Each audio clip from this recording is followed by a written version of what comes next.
été attaqué la semaine dernière par des groupes armés terroristes faisant plusieurs victimes civiles, notamment des enfants et des femmes, une attaque barbare à laquelle les organisations régionales et la communauté internationale sont restées muettes. Aucune condamnation publique à ce jour, un silence incompréhensible, nous dit Tamsir Diabaté, qui revient sur cette attaque et les mesures prises par les autorités maliennes afin d'assurer la sécurité des personnes et de leurs biens.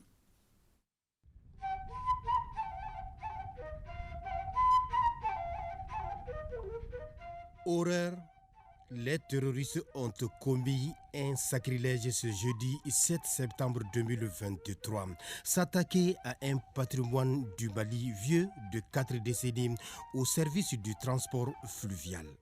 La pilule était d'autant plus difficile à avaler que des innocents ont perdu la vie suite à l'attaque du bateau au Tumbuktu. Les nourrissons, des femmes allaitantes, des vieillards tués.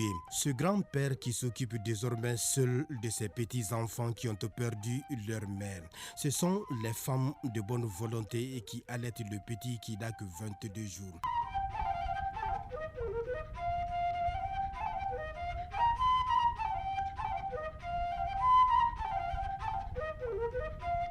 Face à cette barbarie d'un autre âge, à cette violation grave des droits humains, comment comprendre le mutisme de la communauté internationale et autres défenseurs des droits de l'homme?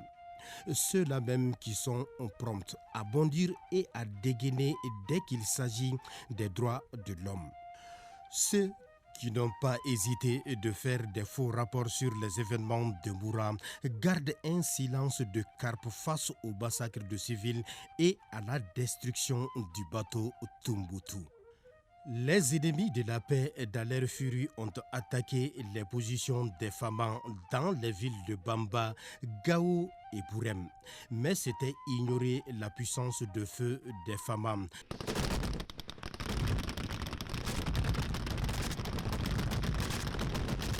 La riposte a été proportionnelle à l'acte ignoble commis par les ennemis de la paix et surtout à la hauteur des attentes du commandement militaire. C'est d'ailleurs au nom de la solidarité et du sursaut national que le président de la transition a décidé de célébrer cette année le 22 septembre dans la sobriété en hommage aux victimes civiles et militaires des attaques terroristes de ces derniers jours.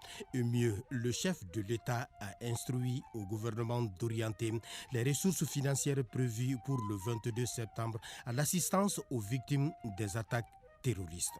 Une manière pour le président de la transition de renforcer l'unité nationale et le sentiment d'appartenance à une seule nation, le Mali. C'est dire en d'autres termes que la souveraineté n'a pas de prix, mais elle a un coût et des obligations auxquelles tous les Maliens doivent souscrire.